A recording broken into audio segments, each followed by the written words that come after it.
Ya, sukses, aman, tentram, sesuai hati nurani, pilihan rakyat itu yang terbaik. Mari kita bersatu, bercerai kita runtuh, bersatu kita teguh.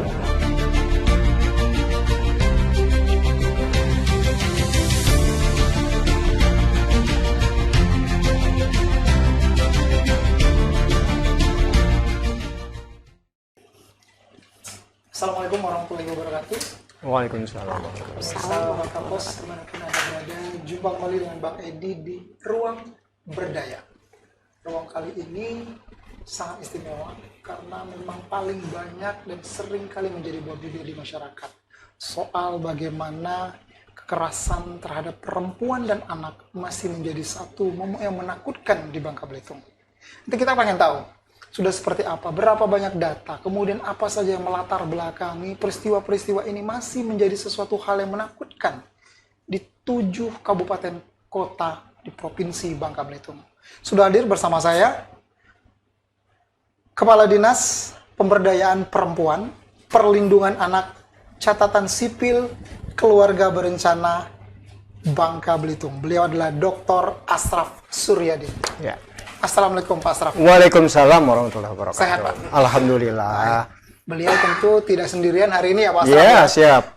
Sudah hadir juga anggota Komisi 4 DPRD Bangka Belitung, Ibu Narulita Sari.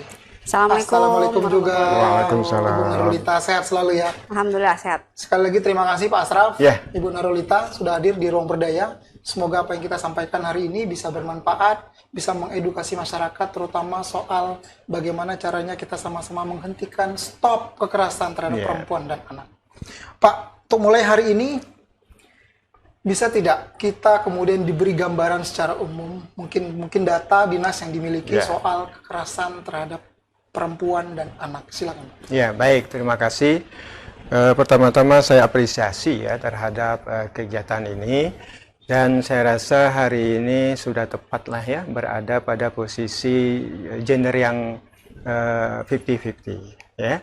Pas berarti Pak, balance ya, pas ya. Ya, jadi ada laki-laki, ada perempuan. Ya. Itu. Harapan kita nanti mudah-mudahan ke depan mirip seperti itu ya. Yang pertama saya ucapkan sekali lagi ya kepada semua halayak ya yang sudah nanti mudah-mudahan bisa menjadi bagian dari edukasi juga ya. Podcast ini bagian dari edukasi. Data kami ya kebetulan masalah perempuan dan anak ya.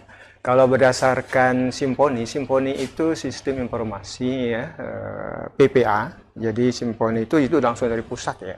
Jadi masyarakat itu boleh melapor sampai ke pusat ya, melalui aplikasi itu. Nah, nanti kalaupun kasus-kasus itu memang harus ditransferkan ke kita akan melihat apakah ini wewenangnya dari pusat. Biasanya kalau pusat itu untuk yang luar negeri misalnya antara Indonesia dengan pihak luar misalnya ya. Nah, kalau kita di provinsi ini antara lintas kabupaten, ada juga di kabupaten ya. Nah, alhamdulillah kerjasama kita sangat baik. Data di kita itu terhitung Januari sampai November 2025. Itu data di Simponi itu total kasusnya ada 288. 288. Ya, itu sampai November ya. Artinya Desember belum terhitung. Ini perempuan dan anak Pak ya? Iya, perempuan dan anak. Nah, kalau kita lihat data itu jumlah korban itu laki-laki ada 60. Ya, perempuan itu ada korban laki-laki? Ya, laki-laki ini anak. Oh, laki-laki anak maksudnya. Ya, anak laki-laki. Jadi kalau ya anak laki-laki. Kemudian kalau yang perempuan itu ada 239. Itu ya perempuan yang dewasa ataupun bersama anak perempuan, ya. Jadi memang kalau kita melihat data ini ternyata perempuan itu selalu berada pada posisi yang menjadi korban, ya, begitu. Nah, jadi jumlah itu dari korban itu kalau kita lihat data ini yang paling tinggi itu ada di Bangka Tengah. Ya, nah Bangka Tengah ini memang kemarin kita ada komisi 1 ya kalau di Bangka Tengah itu pernah audiensi juga dengan kita. Mereka ingin melihat data-data karena ada beberapa warga dari Bangka Tengah itu ada juga kasus yang terjadi di Lampung. ya, yang sekarang sedang berproses, ya, bahkan melalui provinsi membantu pihak pihak korban, ya, kita dampingi sampai ke Lampung, baik korbannya si anak itu maupun ibunya, karena pelakunya ini orang dekat. Ya, jadi rata-rata kejadian itu adalah dari mereka yang orang-orang dekat semua. Pengalaman-pengalaman yang kami amati pada saat asesmen itu kebanyakan itu orang-orang dekat semua. Ya kalau nggak teman bapaknya, ya teman laki-laki si anak segala macam. Ya, termasuk juga si orang tua. Ya, orang tua. Bahkan hari ini tadi sebelum saya ke sini itu ada kejadian, ya, jadi mereka ngelapor ke Kapolda, di Polda, dari Polda dibawa oleh pihak kepolisian ke kita. Nah itu korbannya itu adalah dari Bangka, Sengeliat kalau nggak salah tadi. Kemudian pelakunya adalah teman bapaknya di Belitung. Di Belitung? Ya, teman bapaknya di Belitung. Dan kejadian di? Kejadiannya di Bangka? Di Belitung. Oh, di Belitung. Ya, kejadiannya di Belitung. Nah, itu tadi kita kenal sifatnya laporan, ya, maka kita berikan semacam catatan, ya. Nanti hari ini langsung temen ke Sengeliat, ya, sambil ngantar anak tadi, sama orang tuanya, sama pamannya, karena orang tuanya, mohon maaf, itu ada ada ini sakit waktu itu.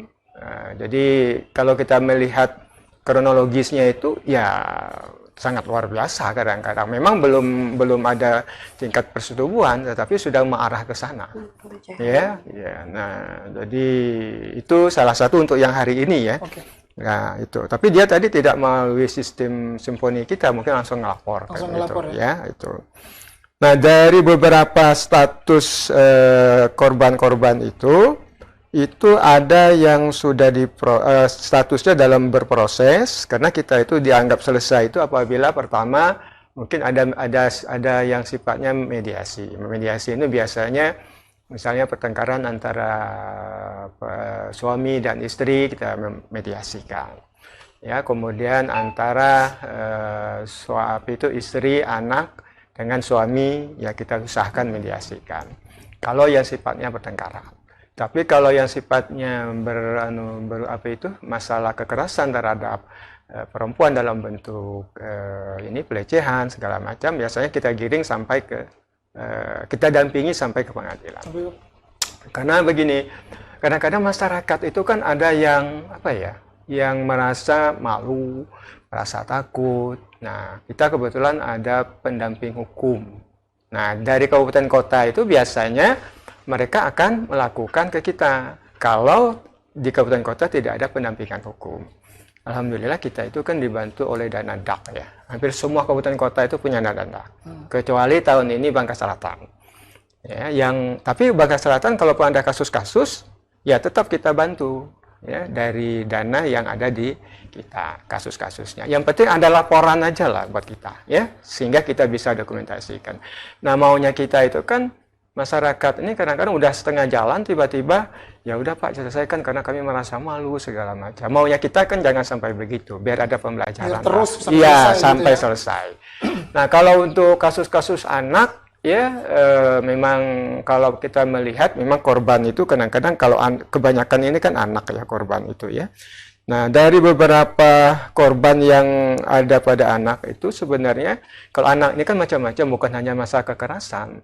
Ya, termasuk juga yang baru-baru ini kalau kita baca di media itu ada yang terdampak teroris misalnya kan yang saya baca di media itu ya. Nah, itu juga tetap kita menjadi perhatian kita kalau anak ya.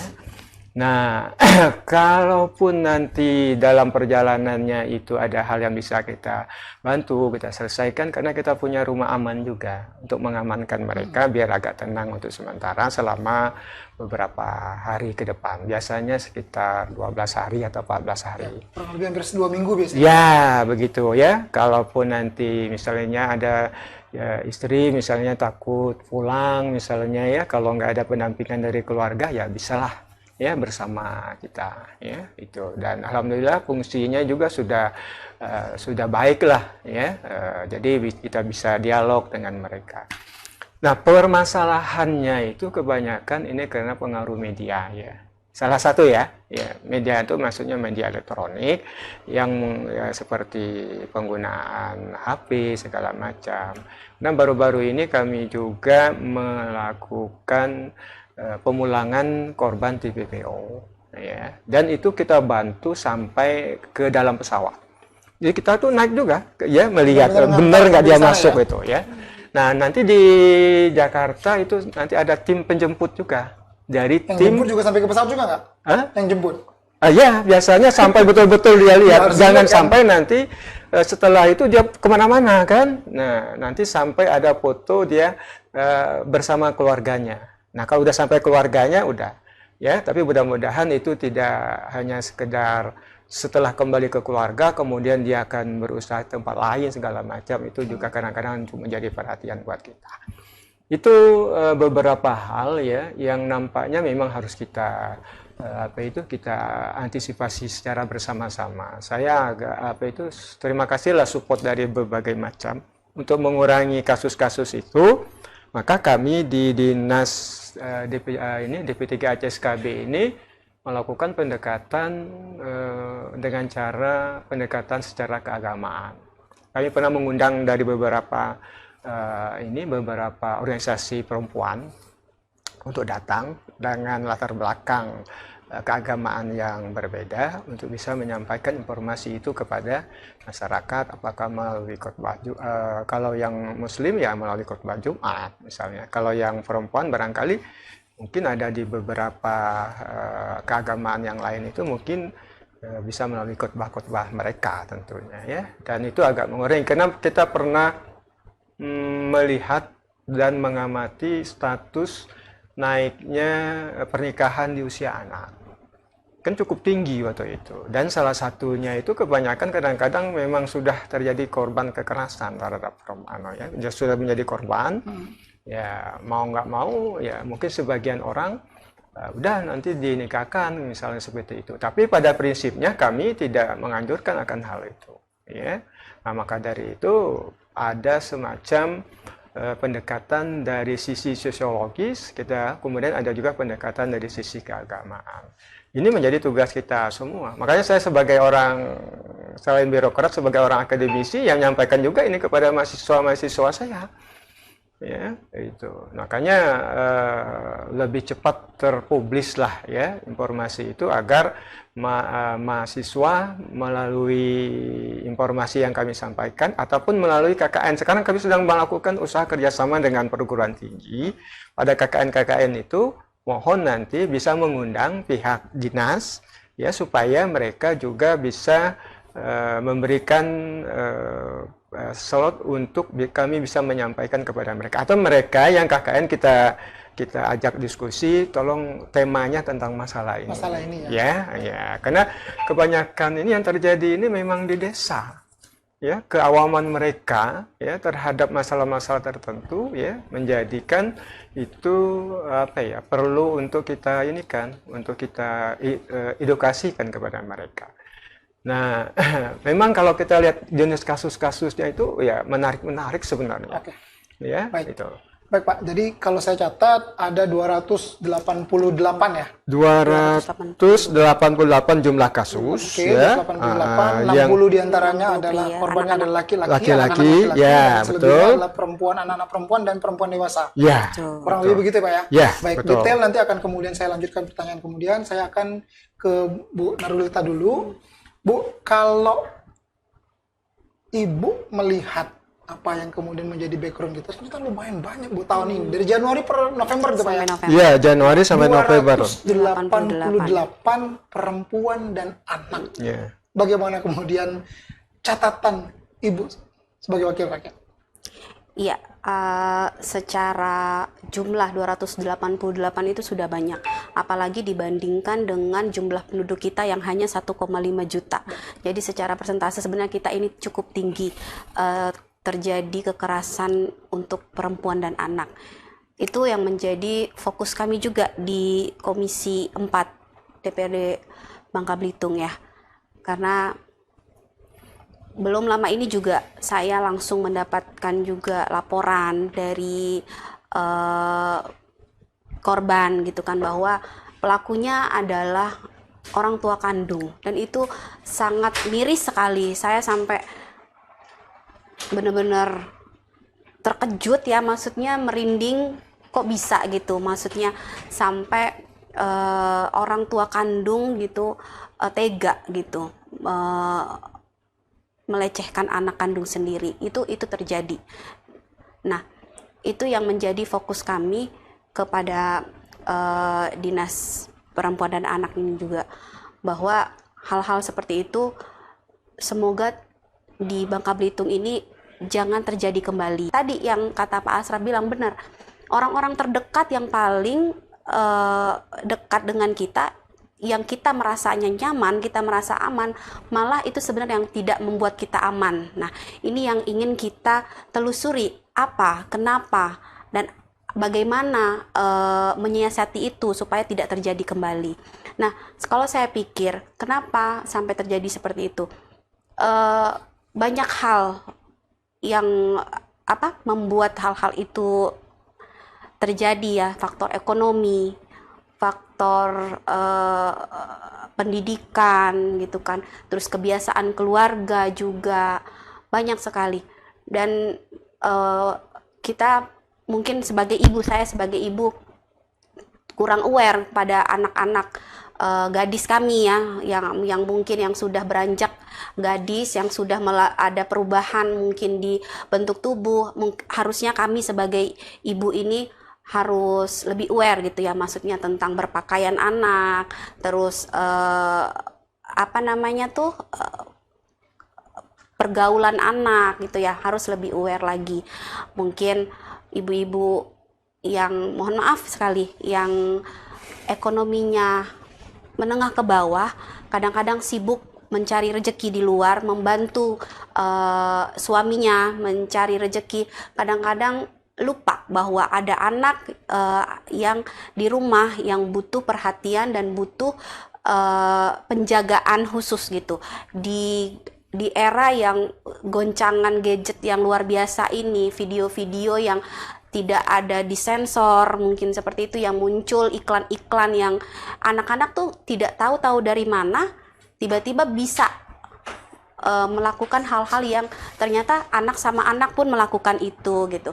Nah, itu yang kami dari DPRD Provinsi Bangka Belitung ingin sekali bekerja sama dengan Diskominfo, dengan dinas terkait, semua stakeholder, untuk bagaimana caranya supaya tayangan-tayangan pendek, video-video pendek, iklan-iklan itu benar-benar bisa kita sensor, bisa kita stop untuk tidak muncul di akun anak mungkin kayak gitu. Karena kan kita untuk YouTube itu kan ada akunnya kan, mungkin untuk akun dari usia sekian sampai sekian itu disensor, mungkin seperti itu, iklan-iklan dewasa, atau mungkin anak-anak yang dari 1 sampai umur berapa belas tahun belum boleh memiliki akun misalnya. Dan orang tua harus ketat itu, benar-benar jangan membiarkan anak menonton gadget tanpa ada kita di situ, atau tanpa pengawasan gitu. Atau mungkin zaman sekarang sudah canggih lah ya, orang tua bisa mengunci aplikasi-aplikasi tertentu, atau orang tua bisa melihat riwayat-riwayat apa yang ditonton oleh anaknya. Itu kan sekarang sudah canggih ya.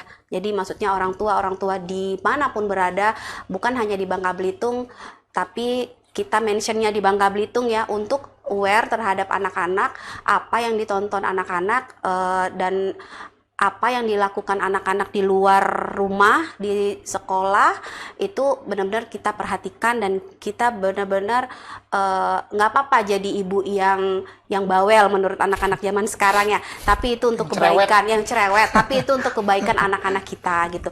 Dan untuk anak-anak yang sudah beranjak gadis ya, sudah jangan lagi, mungkin kalau saya ya, jangan dibiasakan lagi untuk, walaupun ayah kandung, untuk bersentuhan fisik secara kayak kalau kita apa ya namanya ya, kayak bercanda yang bersentuhan berlebihan ya, jangan bercanda berlebihan menggunakan fisik gitu, karena anak-anak sudah mulai balik gitu ya, dan kita nggak tahu ya ada permasalahan apa antara kedua orang tua sehingga membuat mungkin bapaknya ke anaknya pun akhirnya timbul nafsu seperti itu. Nauzubillah min dzalik, jangan sampai hal-hal yang itu terjadi gitu. Nah, tapi kita yang dari ibu, sebagai ibu yang harus benar-benar menjaga anak-anak kita dari pelecehan-pelecehan tersebut.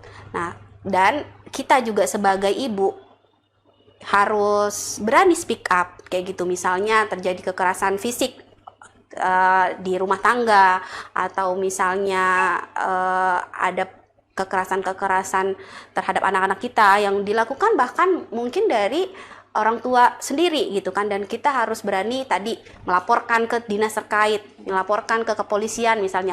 Jangan merasa malu karena kita nggak sendiri gitu. Banyak juga kejadian-kejadian di luar gitu kan, seperti itu. Kalau kita merasa malu dan akhirnya menutupi, dan itu nanti kejadian lagi berikutnya. Nah, itu yang kita harus antisipasi supaya jangan takut, jangan malu, tetap lapor, dan teman-teman dari dinas, dari kepolisian pasti akan menjaga kerahasiaan itu. Itu begitu ya, Pak ya?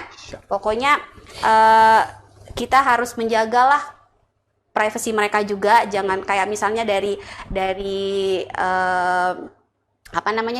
wartawan-wartawan juga mungkin jangan di blow up namanya gitu kan ya, mukanya disensor, atau pokoknya pakai inisial. Itu kan menjaga privasi anak-anak, ibu gitu kan, supaya mereka berikutnya atau ada korban berikutnya tidak malu untuk speak up seperti itu.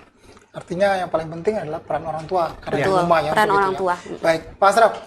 288 kasus, ya kan, dominasinya adalah perempuan. Boleh tidak kemudian Bapak membantu untuk merunutkan 5 besar case yang terjadi dari semua kasus itu? Misalnya, apakah semuanya asusila?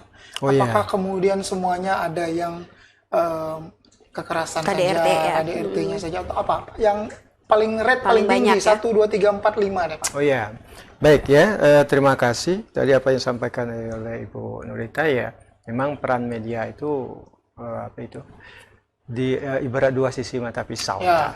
Satu sisi bisa memberikan informasi kepada kita, ya, tapi satu sisi kalau disalahgunakan oleh anak kan takutnya bermasalah. Betul. Makanya seharusnya orang tua juga tahulah hal-hal aplikasi apa yang bisa dipegang oleh anak, ataupun apa yang boleh, apa yang tidak, ya. Tapi itu juga kita berharap pada semua guru ya harus berpegang peranan penting. Kadang-kadang mohon maaf, baru-baru ini ada yang kejadian yang di Kota Pangkal Pinang itu, korbannya anak SMP, kemudian pelakunya anak SLT Allah begitu, ya. Nah, awalnya mereka kan nggak mau ngaku, tapi kita kan visum. Ya, kita visum, ternyata ya memang benar terjadilah persetubuhan itu. Nah, oleh pihak sekolah kadang-kadang ada keinginan untuk menutup. Seharusnya kan bekerja sama dengan kita, ya, agar tidak terjadi lagi. Pihak sekolah itu ingin menutup, takut sekolahnya tercoreng segala macam, ya. Nah, tetapi bagaimanapun juga sebenarnya yang disampaikan oleh Ibu Nurita tadi betul, kita tetap menutup identitas itu, dan kami tidak mempublikasikan apa yang dilakukan oleh siapapun yang meminta, termasuk nama sekolah ya, Pak ya. Iya, tidak ditutup, tidak dimunculkan. Ya, itu. Nah, kalaupun nanti dia sudah berproses, biasanya yang terjadi mungkin dari pihak kepolisian ketika dia ada proses verbal kan muncul kan itu. Nah, jadi kami harusnya setelah kejadian itu mudah-mudahan tidak terjadi kejadian-kejadian yang lain. Nah, data yang ada di kami itu kebanyakan masalah jumlah korban yang berdasarkan bentuk kekerasan itu ada fisik yang terutama yang banyak. Jadi kekerasan fisik. Jadi kekerasan fisik itu bisa saja ya dari mulai mencubit, ya, dari mulai pokoknya memukul segala macam, ya, seperti itu. Itu ada 135. 135. 135. Ya, itu kekerasan fisik. kekerasan Jadi fisik kadang-kadang ini, ya seperti yang tadi misal, ya memukul, ya misalnya mau mukul ya, mencubit. ya pokoknya seperti itu ya, arahnya ke sana. Nah, itu terbanyak juga itu justru ada di Kota Pangkal Pinang ya, kekerasan fisik itu. Kemudian ada yang psikis, itu ada 83. Bullying. Nah, kemudian ada seksual itu ada 88. Yaitu urutan yang kedua. Kemudian eksploitasi itu ada 1 di Kota Pangkal Pinang. Kemudian trafficking itu ada 2. Kemudian penelantaran itu ada 7. Ya. Kemudian lain-lainnya itu ya macam-macam lah, yaitu ada 34. Jadi kalau kita lihat ini masalah kekerasan fisik. Ya, nah kemudian yang kedua tadi seksual. Seksual ini yang terbanyak itu kalau kita lihat data di sini itu dari Bangka Tengah. Bangka Tengah. Ya, Baik. Bangka Tengah. Kemudian jadi wajarlah kalau teman-teman dari Komisi 1 Bangka Tengah itu datang ke kita untuk Serius ya? ya, untuk ketika mereka melihat data itu kok kayak gini ya Pak. Ya, karena ini nggak bisa kita ini, karena ini laporan dari melalui sistem. Ya, sistem. Jadi memang real. Nah, kita tinggal nanti kasus-kasus itu nanti kita cross check.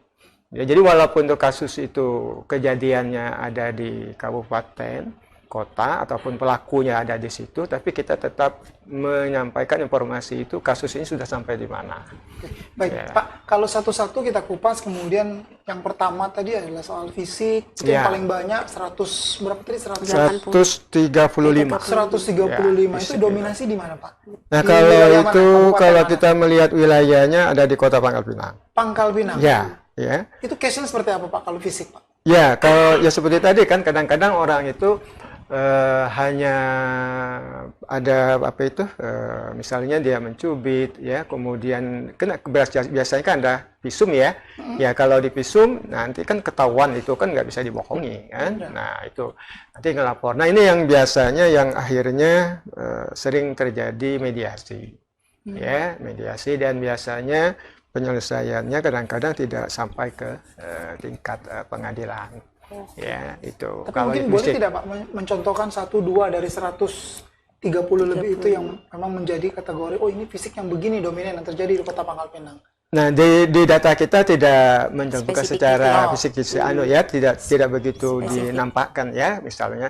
Tapi kalau dilihat dalam laporan misal teramati, karena di kami itu kan ada asesmen kan dari mulai prosesnya ya sampai terjadi seperti ini sampai sampai jadi kita itu mirip ada semacam pelaporan yang memang sudah baku ya, yang untuk selanjutnya mereka pihak yang melapor tanda tangan dan pihak yang melakukan asesmen juga tanda tangan, ya kan. Itu yang sebenarnya yang fisik ini biasanya karena ada ketidakpuasan. Kadang-kadang ada anak itu ngelapor karena di plaza ke ma atau ke pa yang ngelapor karena sekarang itu Ada di situ 130 iya begitu. Jangan lapor. Jadi kami itu kaget, masa emak dia lapor atau pak dia lapor. Beda, Pak. Kalau dulu kan beda kan? ya, Di era dulu kan? termasuk misalnya mohon maaf, misalnya ada kekerasan yang dilakukan oleh guru ya kepada Oke, kalau siswa. ini paling Ya. banyak yang ini kayaknya ya. Nah, dulu kalau mohon maaf ya, waktu kita sekolah SD ya, kalau di misal entah apa dia dilakukan oleh guru, kita lapor kepada orang tua, itu malah orang tua nambah lagi. Nggak Ya, berani jadinya lapor. Kalau sekarang kan enggak, mereka Angkatan kadang-kadang 90. Ya. Tapi itu malah dicatat, Pak. Ya, kita Tercatat sebagai Iya. kekerasan fisik. Iya, betul. Jadi kita tuh sampai ke sana arahnya sudah. Nah, jadi mau nggak mau ya kita menjadi menjadi bagian yang harus kita analisa. Kenapa harus begitu? Nah, dari peristiwa-peristiwa itu nanti makanya kami melakukan semacam penjelasan lah kepada pihak sekolah melalui upacara. Saat upacara itu hari Senin ya, kami menyempatkan diri ya menjadi pembina misalnya. Untuk apa? Untuk mengingatkan Untuk itu. mengingatkan. Dan untuk mengingatkan itu ya tidak hanya masalah kekerasan, termasuk juga masalah yang berkenaan dengan masalah anak-anak harus punya KTP elektronik, umurnya misalnya sudah 16 tahun setengah, sudah boleh melakukan perekaman, nanti ngambilnya pada saat umur 17 tahun. Pada saat itu barangkali mereka tidak repot ketika mau kuliah segala macam ya. Nah, dokumen itu ya menjadi bagian yang sebagai hak anak kan, waktu itu kan, karena anak itu kan umurnya 18 tahun ke bawah. Ya, umur 17 itu sebenarnya masih anak-anak. Ya. Nah, kemudian tidak hanya itu, masalah yang berkenaan dengan pernikahan usia anak juga kita sampaikan. Sekarang alhamdulillah kita itu sudah agak menurunlah pernikahan di usia anaknya itu, ya, karena kebanyakan itu kan faktor ini, faktor rendahnya pendidikan. Sebenarnya pernikahan di usia anak itu kalau berdasarkan aturannya itu, kalau anak bisa melaporkan orang tuanya itu bisa kena ini dampak hukum pidana, hukum ya pidana ya, orang tuanya atau bapaknya. Itu kan terjadi di beberapa provinsi, ya, di beberapa provinsi karena memaksa anaknya untuk menikah. Ya, nah inilah yang akhirnya ada yang namanya pernikahan siri. Ya kan, nah kalau ini yang terjadi pernikahan siri ya dampaknya ya terhadap anak. Di kita ada Pak? Ada, banyak juga. Banyak, ya itu kelihatan. Tapi nantilah maksud ya. Di kita nggak ada tanya. Oh kalau yang di sini tidak, ya kalau di pernikahan siri itu kan nampak ketika ada pada saat mereka ini punya KTP. Ketika mereka punya apa itu sudah menikah itu kan biasanya mereka melakukan apa itu permohonan untuk ini. Di KTP itu jelas sekali. Jadi tapi pernikahan siri itu tidak hanya pada anak ya. Yang orang dewasa juga kadang-kadang ada. Kalau itu pengen kalau orang dewasa tuh. Ya itulah ya. Ya, kan? Untuk kekerasan fisik itu tadi kemudian kan satu diantaranya kan mungkin adalah apa yang terjadi di sekolah kan. Ya. Nah, itu dominasinya 50% dari angka 130 lebih. Kalau kita lihat angka ini ya, ini ada jadi totalnya ada 135 ya. Ya. Nah, kalau dilihat dominannya itu ada di Kota Pangkal Pinang. Nah, tapi bentuk-bentuk fisiknya itu ya karena ini kan masalah ya, apakah badan, apakah nyubit. Kadang-kadang orang itu kalau udah nyubit sekali udah bindem. Ya, bisa lapor gitu. Lapor. Ya makanya masa game macam ni, game masa tak pacak kalau kita kan tapi itu biasanya tetap kita catat. Ya. Dicatat Pak ya. Ya tetap kalau mereka ngelapor. Ya. Jadi isi catatan itu siapapun yang kemudian merasa nggak nyaman, merasa tahu dicatat. Ya, dilapor. Nah, kalau yang seperti ini dia sudah masuk ke sistem simfoni. Karena kita itu ngasih nomor. Kalau SAPA 129 itu langsung ke pusat. Nah, itu loh. Seperti kasus yang terjadi penyekapan anak dan ibu yang di kelapa sawit itu kan sempat menjadi perhatian Ibu Menteri kan. Kalau itu kan case-nya kan agak gede. Yang maksud Edi itu adalah case-case yang mungkin ya misalnya Bu Narulita nyubit dikit anaknya, kemudian anaknya lapor, itu pun dicatat. Iya. Sebentar, kalau begitu Pak Asraf. Bu, ini kan ada sisi positif dan sisi negatif. Begitu mudahnya orang membuat laporan, tapi di sisi lain ini kan justru menjadi bumerang sendiri buat daerah. Makin tinggi lah data tuh, Bu. Bener nggak? Di satu sisi. Jadi ini akan membaca bagaimana orang akan lihat, oh bubble tinggi ya kekerasan fisiknya. Padahal kan mohon maaf, ada di situ yang mungkin nyolek dikit, maaf. Karena anak tahu tadi dilapor dan itu dicatat. Kalau Ibu melihatnya bagaimana? Ya, mungkin maksud Pak Asraf itu juga kalau misalnya sudah bahaya sekali ya, maksudnya kalau cuman sedikit-sedikit mungkin tidak ya, maksudnya ya, kita jangan dicatat, maksud saya itu kan ini ya kemungkinan kan kita apa namanya kita cuman ngobrol-ngobrol atau cuma mediasi mediasi tidak tercatat, tapi kayaknya kalau cuman dicubit sedikit sih nggak mungkin dilapor juga kali ya sama anaknya ya. Begitu, Pak. Nah, karena gini, mohon maaf, karena dia tersistem ya, dia ngelapornya kan langsung ke sana. Jadi nanti turun ke kita. Iya, ngelapor sendiri. Bukan kemana, Pak? Kemana? Ke sistem informasi nasional itu. Online ya Pak? Iya, online. Laporannya online. Iya, itu laporannya online. Berarti bukan kemudian dia datang ke dinas. Oh, kalau dia itu pasti udah diomelin Pak Asraf dulu kan? Kalau seperti tadi ya, mereka ngelapor, tapi belum kita lakukan laporannya, tetap kita ini kan, ya kita tulis segala macam.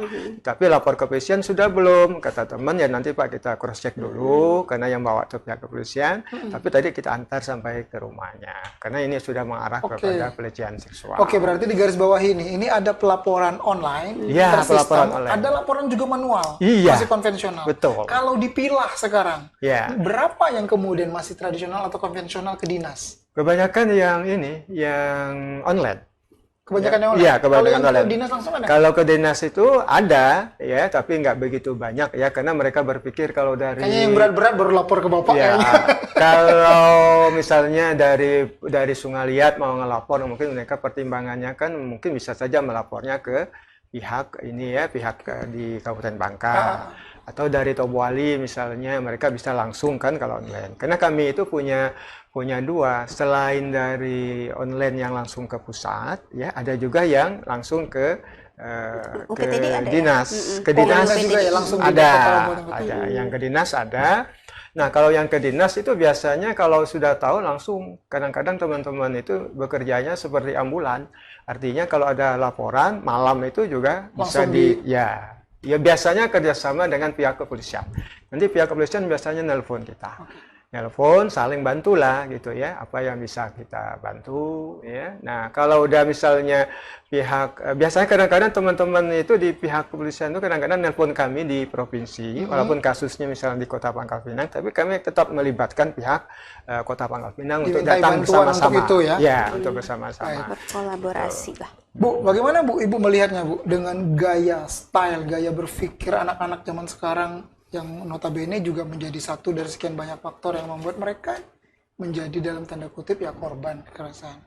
Apa yang harus kemudian disuarakan, yang harus kemudian diinformasikan kepada terutama remaja-remaja putri, gadis-gadis ABG, anak-anak laki-laki yang tadi Ibu bilang agak sulit menahan gejolak gadget juga mempengaruhi itu. Apa sih yang harus kita kerjain sama-sama biar ini berkurang? Ya, tadi kalau masalah gadget, orang tua mungkin membatasinya itu dengan aplikasi yang mungkin membatasi ini tidak bisa dibuka, ini boleh dibuka gitu kan. Artinya memilah-milah apa yang boleh dan tidak boleh berada di gadgetnya anak, misalnya aplikasi yang ada di dalam gadgetnya anak. Itu mungkin zaman sekarang orang tua harus lebih pintar dari anaknya ya. Gitu Walaupun ya. sekarang anak zaman sekarang beda loh. Iya. Dikerasin dia makin keras pula. Iya, gitu kan. Itu harus jadi, dan benar-benar kita awasi jam pemakaian gadget gitu kan. Itu harus diawasi juga oleh orang tua. Jadi mungkin kalau sudah waktunya habis sudah stop gitu. Kasih waktu sekian jam untuk pemakaian gadget. Nah, tapi zaman sekarang juga susah ya, karena tadi yang Pak Asraf bilang, gadget sekarang tuh anak-anak apalagi yang SMP, SMA tuh sudah biasa dibawa ke sekolah gitu. Nah, ini juga kami beberapa kali sidak ke sekolah-sekolah ya, sekolah-sekolah anak-anak itu bebas menggunakan gadget di sekolah. Nah, kemarin kami sempat ngobrol gitu ke Dinas Pendidikan, bagaimana kalau gadget itu anak-anak boleh bawa gadget ke sekolah, karena mungkin untuk ngabarin orang tuanya atau minta dijemput dan sebagainya boleh. Tapi setelah sampai sekolah mungkin bisa disiapkan locker, gitu ya? atau disiapkan tempat lah untuk gadget-gadget itu. Nah, mungkin untuk pelajaran-pelajaran tertentu yang memang harus menggunakan gadget dikembalikan lagi. Nah, itu yang terjadi di sekolah. Beberapa sekolah itu ada seperti itu. Nah, kenapa nggak kita seragamin seperti itu? Jadi anak-anak pagi gadget dikumpulin dulu gitu kan ya. Terus nanti kalau misalnya sekarang kan ada pelajaran informatika lah yang memang harus menggunakan gadget, itu silahkan diambil kembali. Nah, setelah pelajarannya selesai dikumpulkan kembali, karena banyak juga kejadian-kejadian mungkin ya yang ada anak-anak itu menonton film dewasa di toilet sekolah gitu. Ada kayak gitu, Bu? Ada Di kita? ada kan ya Pak ya? Iya, betul. Ada di kita seperti itu. Jadi gadget itu disalahgunakan anak-anak di sekolah. Ini nontonnya sendiri atau rame-rame? Ada yang rame-rame, ada yang sendiri. Nah, itu ada beberapa sekolah yang saya dapat laporan gitu. Nah, itu Tapi yang tidak pakai wifi kantor, wifi sekolah kan ya? kan anak-anak ada data data apa? Sendiri, iya. sendiri. Gadget kita kan udah ada datanya, ada paket data gitu kan ya, bisa kita akses gitu. Makanya ini yang kami sempat sounding juga ke Dinas Pendidikan untuk melakukan yang tadi saya omong ya, maksudnya gadget itu dibatasi pemakaiannya. Nah, di sekolah berarti ada guru-gurunya yang menjaga penontonan anak-anak gitu ya. Maksudnya di rumah ada orang tua yang menjaga tontonan anak-anak. Dan bukan itu saja ya, kebiasaan kita orang Bangka ini ya yang memicu juga ya.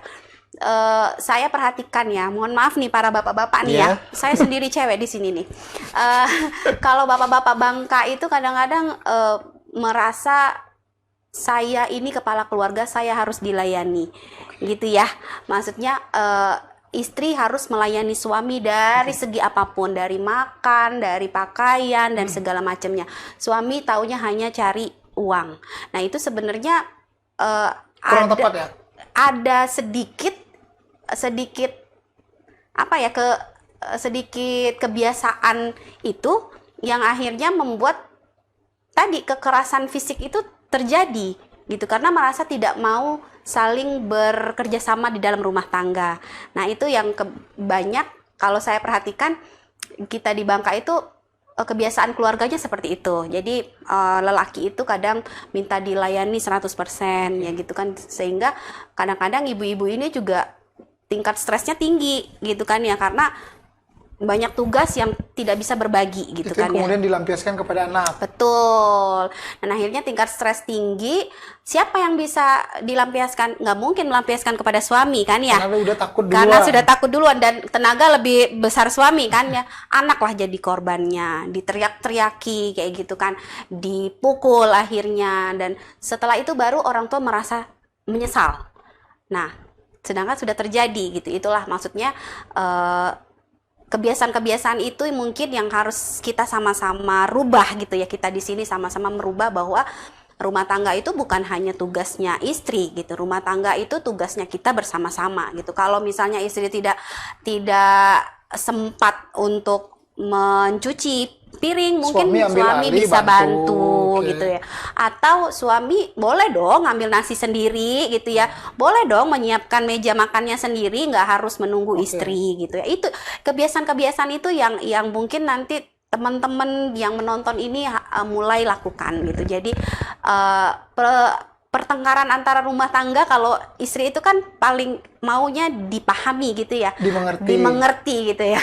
Jadi pertengkaran dalam keluarga itu kan lebih menurun ya, kalau misalnya oh ya pasti istri merasa ya Allah suamiku mau kok megang piring misalnya, cuci piring, berarti kan kita merasa lebih menghormati, lebih menghargai suami gitu kan, artinya pertengkarannya lebih sedikit lah gitu kalau misalnya kebiasaan-kebiasaan itu dimulai. Pengaruhnya besar ya? Besar sekali kalau suami membantu atau menolong sedikit mengurangi pekerjaan istri. Betul. Istri sangat senang itu. Sangat senang. Mas Ram begitu nggak dari Mas Ram? Alhamdulillah. Alhamdulillah.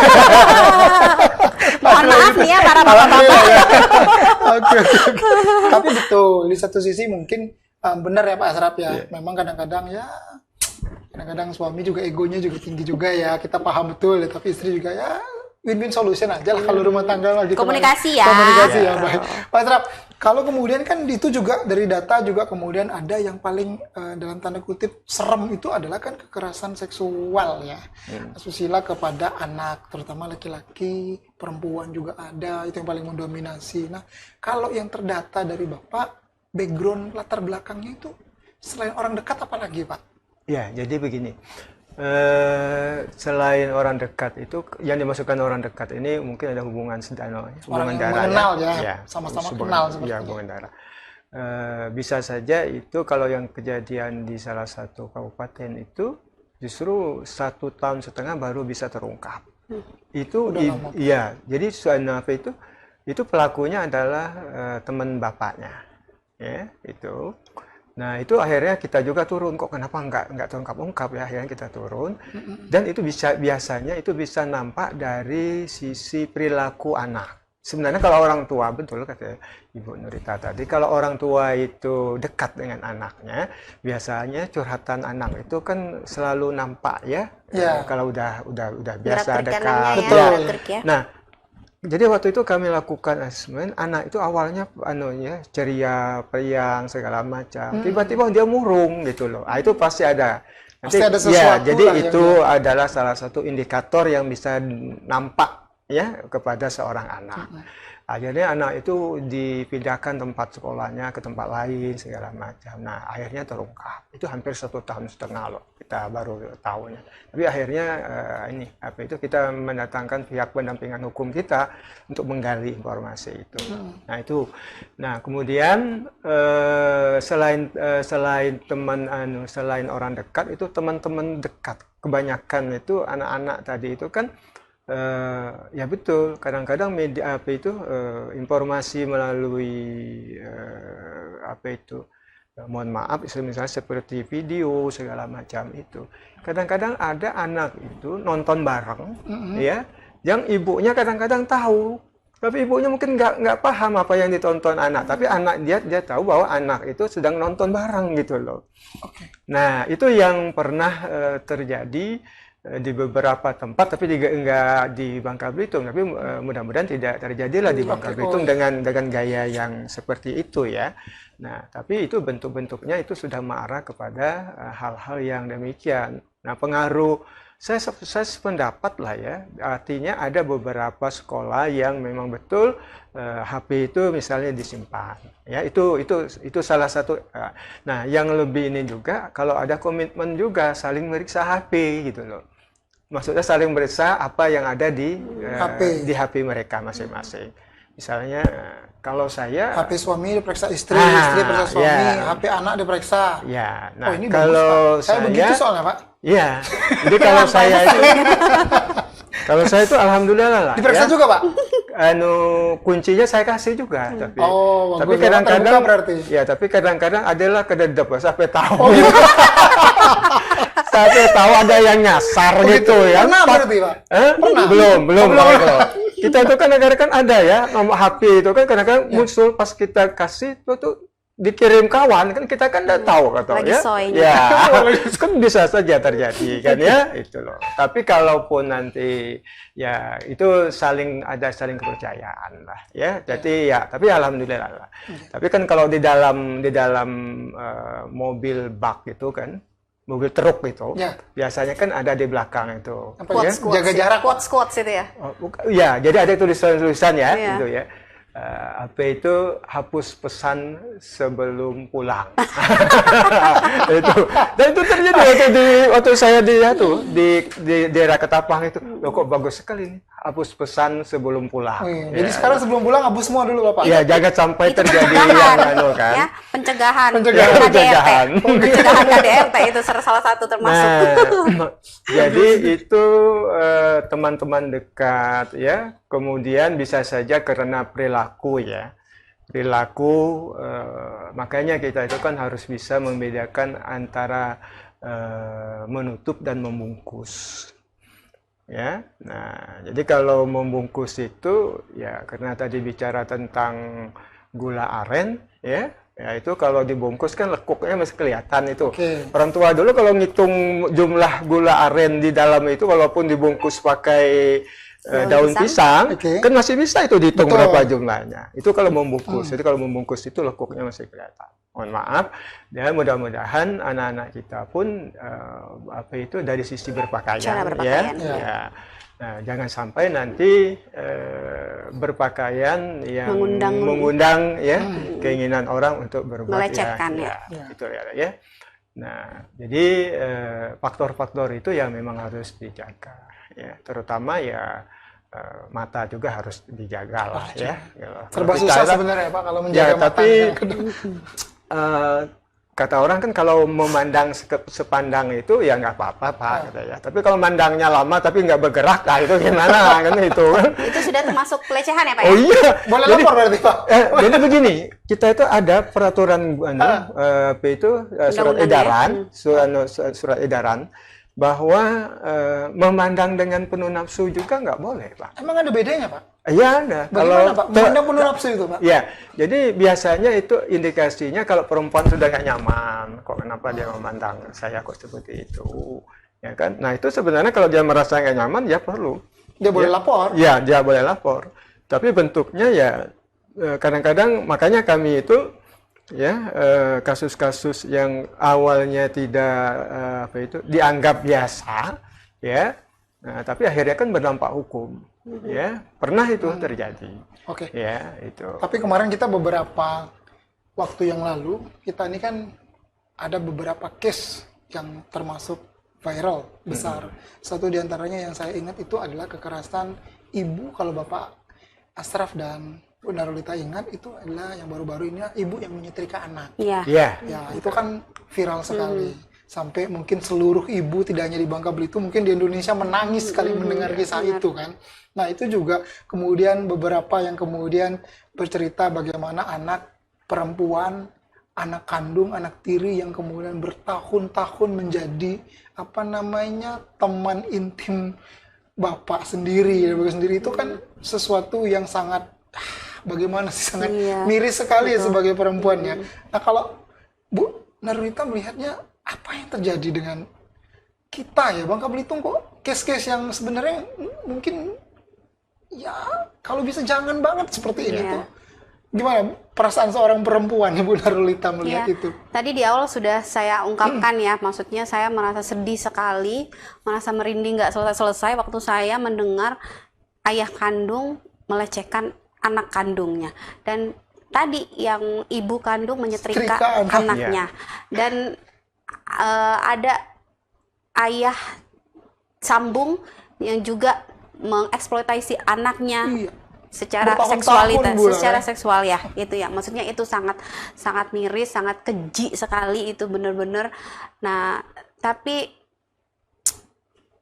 mungkin ya ini nyontohin ya berita di luar sana, akhirnya penasaran, ingin mencoba gitu kan ya. Tadilah media sosial ini ada dua sisi mata uangnya. Yang bagusnya, yang positifnya kita dapat informasi, kita dapat edukasi gitu kan ya. Tapi yang jeleknya itu, edukasi jeleknya pun akhirnya diambil gitu. Nah, itu yang harus kita sama-sama peduli gitu kan ya. Bukan hanya misalnya tadi orang terdekat, tetangga pun atau siapapun yang melihat misalnya. Kalau misalnya tetangga melihat anak itu sering dipukul ibunya, silakan tetangga melaporkan gitu. Jangan merasa bukan anak saya ini gitu, jangan seperti itu. Nah, ataupun misalnya secara tidak langsung kita melihat perlakuan misalnya tadi yang Pak Ashraf bilang, misalnya pandangan penuh nafsu gitu kan. Kita sebagai orang dewasa pasti kita sangat tahu gitu ya pandangan orang yang memang biasa gitu, atau terindikasi agak mesum misalnya gitu ya, mohon maaf ya. Ada kelihatan kan ya. Nah, mungkin itu kita langsung bisa menyikapinya atau bisa menarik orang tersebut untuk menjauh, atau memang kita sudah langsung tempel gitu kan. Itu maksudnya biar supaya hal-hal itu tidak terjadi gitu. Kita peduli lah, kita sama-sama peduli walaupun itu mungkin bukan orang yang kita kenal atau mungkin itu hanya orang lain bagi kita, tapi kita sama-sama peduli supaya hal itu tidak terjadi gitu. Itu sih.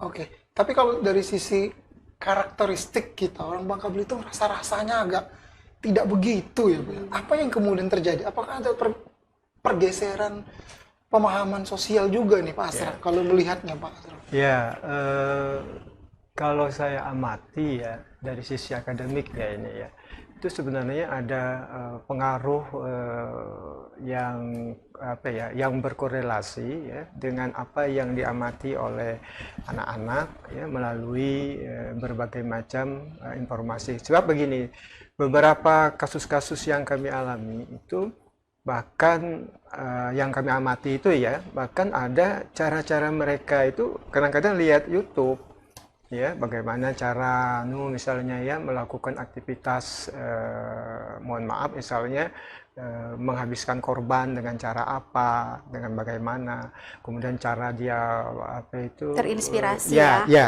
terinspirasi karena bermedia sosial berlebihan tadi. Semuanya kan bisa dipelajari seperti itu. Nah, hanya saja kami karena ini masalah anak ya, yang kami lihat masalah anak, baik korban maupun pelaku tetap kami dampingi. Oke. Ya, dari dua hal itu tetap kami dampingi. Kami kebetulan pernah melakukan semacam edukasi ya kepada lembaga khusus anak itu ya. itu ternyata mereka-mereka yang berdampak terhadap korban-korban yang akhirnya dilakukan pembinaan terhadap lembaga, yaitu lembaga hukum itu, ya kami amati itu ternyata mereka itu ketika tulisannya itu dibuat itu memang pada akhirnya mereka melakukan penyesalan. Ya, tetapi ada kata-kata atau kalimat yang sifatnya mengarah kepada tindakan-tindakan kekerasan. Misalnya di salah satu kabupaten itu peristiwa itu misalnya dia melalui teman, ya tolong nanti ini kita ketemu ya sini. Nanti dia datang. Indikasinya kan hanya pertemanan, tapi nanti akhirnya dia ngajak teman. Perilaku yang seperti itu yang harus sebenarnya orang tua harus paham gitu loh. Nah, makanya kebetulan kami itu mengarah ke ini ya, dinas ini mengarahkan ke ini, perbaikan perilaku sih. Ya, perilaku itu kan tidak seperti kita membangun gedung yang 1 tahun selesai. Kita butuh waktu mengingatkan mereka kembali. Makanya pendidikan itu sangat penting. Untuk yang sekarang ini tidak menutup kemungkinan hampir semua tempat itu memang harus kita waspadai, tidak di tempat ibadah, tidak hanya di sekolah, apalagi yang sifatnya umum. Makanya kita itu berharap ya, misalnya tempat-tempat hiburan itu kalau bisa ya, ada informasi khusus untuk anak-anak yang masih di bawah usia 18 tahun ke bawah itu untuk segera kembali ke orang tuanya atau pulang, ya. Apalagi tidak didampingi oleh orang dewasa. Harapan kita itu anak-anak itu ya harus didampingi orang dewasa. Coba kita survei aja misalnya, mohon maaf di ATM itu ya, alun-alun itu. Itu kan banyak itu anak-anak itu yang kadang-kadang tanpa didampingi oleh orang dewasa. Nah, ini kan kadang-kadang menjadi peluang. Harusnya kalau didampingi oleh orang dewasa minimal adalah keinginan orang untuk berbuat kurang baik itu kan dengan adanya didampingi oleh orang dewasa, ya setidak-tidaknya agak inilah ya, agak ngerem lah orang untuk berbuat yang bukan-bukan gitu kan. Kalau Pak Asraf dan Bu Narulita melihat dari semua kan banyak faktor yang bisa membuat orang untuk melakukan itu. Kalau orang tua adalah menjadi clue utama sebenarnya, karena pendidikan yang paling awal madrasahnya adalah di ibu juga. Apakah itu benar-benar menjadi kunci yang harusnya dipahami betul oleh si ayah dan si ibu? Kalau menurut Narulita? Iya, kalau menurut saya benar. Kunci utama itu ada di keluarga, di orang tua. Sebenarnya di rumah dulu kan, di ayah dan ibunya dulu kan? Betul. Kedekatan kita dengan anak, perhatian kita dengan anak itu menimbulkan perlakuan anak-anak ini tuh di luaran juga tergantung apa yang menjadi yang kita didik di rumah gitu. Misalnya kalau misalnya anak-anak sudah, menurut saya ya, misalnya anak-anak sudah jam 9 lah misalnya kita taruh, misalnya kayak anak-anak remaja, nggak mungkin misalnya nggak kita kasih waktu untuk mereka main ya, misalnya mungkin jam 9 anak-anak sudah harus kita telepon, sudah harus kita video call, di mana sudah harus pulang itu kan ya, maksudnya kalau belum pulang harus kita cari, harus kita video call, jangan tidak peduli anak mau di mana. Atau kalau saya ya, kalau saya pribadi, saya tidak memperbolehkan anak menginap di rumah teman, walaupun itu teman perempuan, walaupun itu perempuan sekalipun, karena tadi kita nggak tahu di rumah itu ada siapa, ada ayahnya, ada omnya, ada kakaknya, atau apa yang mereka kerjakan. Penasaran ya, maksudnya kalau anak-anak itu kan sebenarnya penasaran gitu kan ya, menonton sesuatu atau mereka bersama-sama sambil nginep bareng gitu kan ya. Kalau saya pribadi, saya tidak memperbolehkan anak saya menginap walaupun di rumah teman perempuan gitu. Dan saya selalu tadi mengecek handphone anak-anak saya. Jadi saat mereka sudah tidur, saya cek kembali handphone anak saya, apa yang mereka tonton. Berarti tahu passwordnya ya? Biasa kan ada dibuat kunci-kunci satu lagi saya memberikan tips kepada ibu-ibu di rumah ya. Saat membelikan handphone kepada anaknya, bikin perjanjian dulu. Oh gitu? Iya, kalau saya bikin perjanjian dulu. Ini adalah handphone mama, bukan punya kamu. Karena saya yang belikan, tapi kamu saya pinjamkan. Jadi saya harus tahu kode PIN handphone kamu. Gitu. Oh, jadi ini ada MOU di awal? Ada MOU di awal. Wah, ini bagus. Gitu.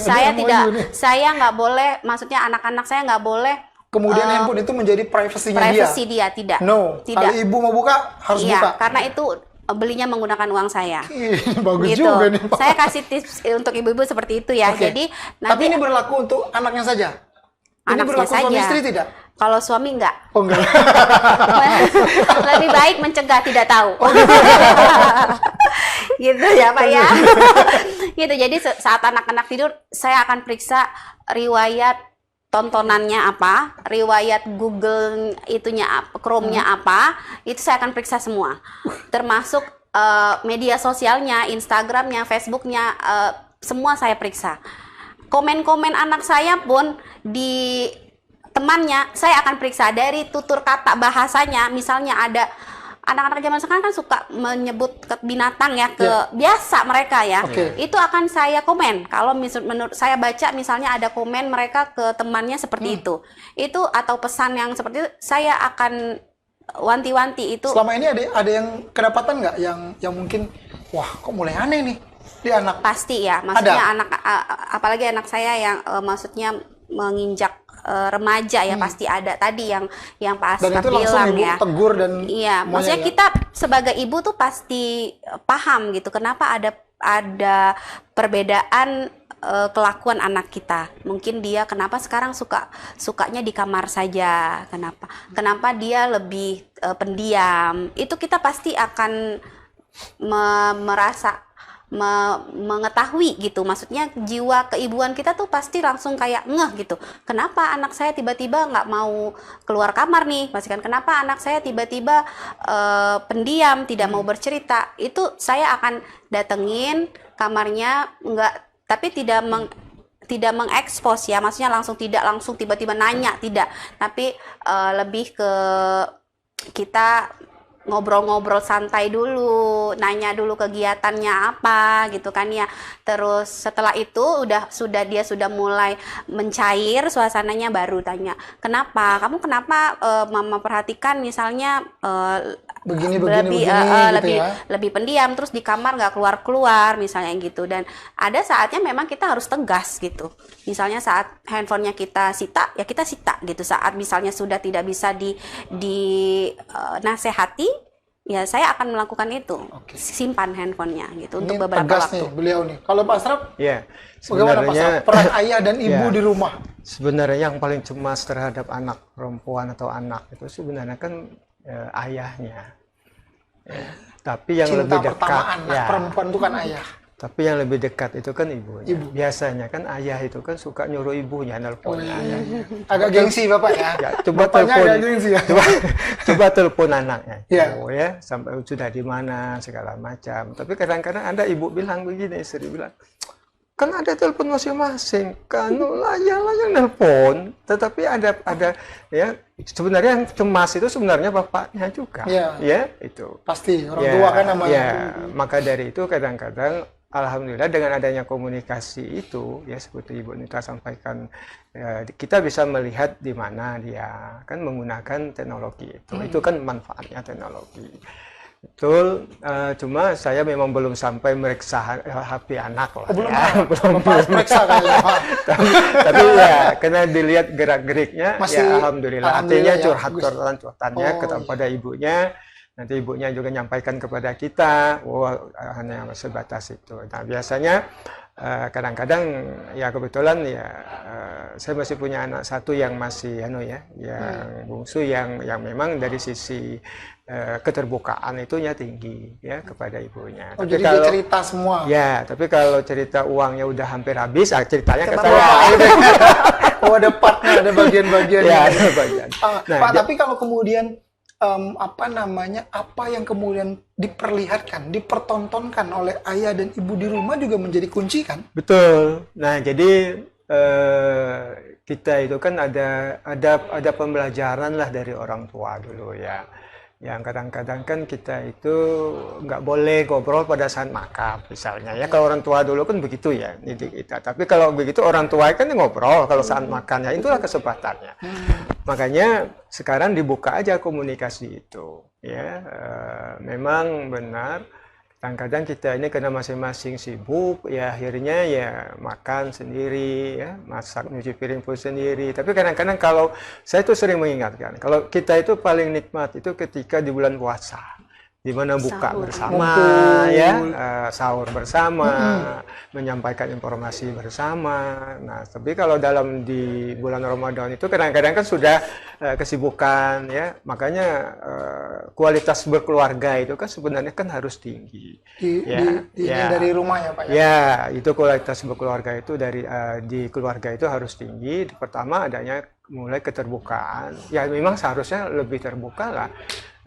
Suami istri harus terbuka, dengan anak-anak juga harus terbuka. Supaya apa? Supaya semua masalah itu bisa diselesaikan dengan baik. Karena contoh yang paling benar-benar contoh itu kan ayah ibu di rumah. Iya, Makanya gitu, kadang-kadang kalau di rumah ayah dan ibu memperlihatkan mereka punya masalah dan itu di hadapan anak, itu menjadi contoh yang kurang baik bagi anak. Nah. Itu mempengaruhi psikologis anak kan. Betul, tapi mudah-mudahan itu tidak terjadi. Kalaupun nah biasanya itu kan saya mohon maaf, dari tingkat pendidikan itu sebenarnya kan berpengaruh ya. Betul. Kita itu kan nggak boleh bertengkar di hadapan anak-anak. Kalau mau bertengkar mungkin di kamar aja, kan orang kan nggak begitu nampak. Betul, gitu tempat kan. yang memang tidak ini kan. Ya, nah jadi dan sebenarnya juga ya kita menyatakan anak-anak termasuk baik anak kita, anak kandung kita ataupun anak-anak, ya seperti saya misalnya ya kan sebagai ini mengajar misalnya untuk kadang-kadang isi materi untuk guru-guru SD itu jangan juga menyatakan anak itu bodoh, ya. Nah, harus ditingkatkan doanya supaya anak kalimat-kalimat, kata-kata yang yang positif itu kan. Karena pengalaman saya itu beberapa siswa saya itu alhamdulillah waktu dia jadi belajar itu biasa-biasa saja, tapi setelah itu dia bisa jadi pejabat, ya, jadi bupati, ya. Karena itu doa Bapak juga tuh. Yes, itu peran kita semua, ya, itu peran media juga, Amin. ya, Amin. yang suka memberikan informasi yang edukasi begitu. Nah, jadi mari kita berangkat dari diri kita, kemudian dari keluarga kita, nanti mudah-mudahan kita bisa membentuk masyarakat yang lebih baik, ya. Baik, terima kasih Pak Asraf, terima kasih Bu Narulita. Ya. Tapi sebelum saya akhiri, masing-masing saya pengen memberikan closing statement-nya terkait apa yang kita diskusikan hari ini soal stop kekerasan terhadap perempuan dan anak. Saya mau ke Bu Narulita dulu atau Pak Asraf dulu nih untuk closing statement? Oh ya. Oh, senior dulu berarti. Pak Asraf dulu, silakan Pak Asraf. Ya, baik. Kita mulai dari keluarga ya, dari diri kita sendiri, kemudian dari keluarga kita. Seseorang pernah bermimpi dia ingin merubah dunia, ya, tetapi ternyata dunia nggak bisa dia rubah. Kemudian turun lagi dia menjadi keinginan untuk menjadi pemimpin di suatu negara juga nggak jadi. Terus turun, akhirnya dia berpikir, marilah kita memperbaiki diri kita, dimulai dari diri kita dan keluarga kita. Mudah-mudahan ke depan nanti masyarakat Bangka Belitung semakin hari akan semakin baik, ya. Kalaupun ada kasus, kalaupun ada permasalahan, mari kita diskusikan bersama, kita selesaikan bersama, ya. Baik. Seperti itu. Terima kasih Pak Asraf. Ya. Bu Narulita. Ya, teman-teman perempuan dimanapun berada, ibu-ibu, semua kita ini perempuan adalah spesial, ya, maksudnya istimewa. Jadi jadikanlah kita memang benar-benar perempuan istimewa. Jangan mau ditindas oleh laki-laki, jangan mau dilakukan kekerasan oleh laki-laki. Berani speak up, berani bertindak, berani melawan, tapi tidak melewati kodratnya. Itu untuk teman-teman semua perempuan dimanapun berada, jangan lupa bahagia. Baik, sekali lagi terima kasih Pak Asraf. Ya. Terima kasih Bu Narulita. Semoga kita bisa bertemu, berdiskusi lagi di ruang berdaya berikutnya. Iya, Siap. baik, Ya, terima kasih. Baik, pemirsa Bangka Pos, demikian ruang berdaya hari ini. Dan paling penting memang kalau saya tangkap apa yang ada itu adalah peran orang tua. Orang tua itu ayah dan ibu. Jadi apa yang kemudian ditampilkan, ditunjukkan ayah dan ibu di rumah, itu yang menjadi contoh paling utama bagi anak. Saya yakin masyarakat Bangka Belitung orang-orangnya baik-baik semua. Mari sama-sama kita stop kekerasan terhadap perempuan dan anak. Saya Edi, kita jumpa lagi di Ruang Berdaya berikutnya. Assalamualaikum warahmatullahi wabarakatuh. Waalaikumsalam.